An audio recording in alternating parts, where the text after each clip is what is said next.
Hi guys, welcome back to my channel. അപ്പോൾ നമുക്ക് സപ്താഹം തൊഴാൻ പോവാം പേരൂക്കാവിൽ അമ്പലത്തിൽ. അപ്പോൾ ഞാൻ കുളിച്ചൊരുങ്ങി റെഡിയായത് ഈ കുടയൊക്കെ ചൂടി അമ്പലത്തിലൂടെ നടന്ന് പോവുകയാണ്. ചൂടാണ്, കുടയും സൺസ്ക്രീനും മസ്റ്റാണ്. അങ്ങനെ പേരൂക്കാവിൽ അമ്മയുടെ അടുത്ത് എത്തി. അങ്ങനെ അവിടുന്ന് നടന്ന് അമ്പലത്തിലെത്തി. അമ്പലത്തിൽ ഓരോ ദിവസവും കൂടും തോറും ആൾ കൂടി വരികയാണ്. അപ്പോൾ അവിടെ പരിപാടികളൊക്കെ ഉണ്ട്. അപ്പോൾ സ്റ്റേജൊക്കെ കെട്ടി ഫുൾ മ്യൂസിക് സെറ്റപ്പൊക്കെ അവർ ചെയ്ത്. ഞാനിന്ന് വളയൊക്കെ ഇട്ടുകൊണ്ടെന്ന് അതിൻ്റെ ഷോയൊക്കെ ഇറക്കുകയാണ് കേട്ടോ. അപ്പോൾ വളയൊക്കെ ഇട്ടുകൊണ്ട് വന്ന് അവിടെ എല്ലാവരും വന്നിരിപ്പുണ്ട്. കുറച്ച് കസേരയൊക്കെ മിച്ചമുണ്ട്. ആൾക്കാരിങ്ങനെ വന്നുകൊണ്ടിരിക്കുന്നു. പ്രഭാഷണം നടന്നുകൊണ്ടിരിക്കുകയാണ്. അപ്പം നല്ല വെയിലും ഉണ്ട്. അന്ന് ഇടയ്ക്ക് നല്ല കാറ്റും ഉണ്ട്. അങ്ങനെ അതൊക്കെ ഞാൻ വീട്ടിൽ നിന്നേ തണുത്ത വെള്ളം കുപ്പിക്കകത്താക്കിയാണ് കൊണ്ടുപോകുന്നത്. കാരണം ഡീഹൈഡ്രേഷൻ നമ്മളെ അഫക്റ്റ് ചെയ്യരുത്. അപ്പോൾ ചേച്ചി കുറച്ച് കഴിഞ്ഞപ്പോൾ വന്നു. അങ്ങനെ ഞാനും ചേച്ചിയും കൂടെ ചോറുണ്ണാനായിട്ട് 1 മണിയായപ്പോൾ അവർ വിട്ടെന്നല്ല, 1 മണിയായപ്പോൾ അവർ നിർത്തി.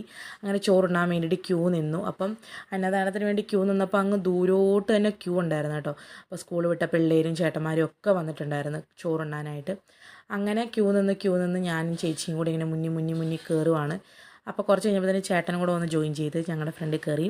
അങ്ങനെ ഞാനും ചേട്ടനും ചേച്ചി നിന്നു. ചോറ് കിട്ടി. ചോറിന് അവിയൽ, മോര്, സാമ്പാർ, തോരൻ, അച്ചാർ അത്രേ ഉണ്ടായിരുന്നുള്ളൂ. അങ്ങനെ അതും കഴിച്ച് പാത്രവും കഴുകി വെച്ച് ഞാൻ നേരെ വീട്ടിലോട്ട് പോകുന്നു. പത്രം ഇട്ടിട്ട് ബൈ, സീ യു.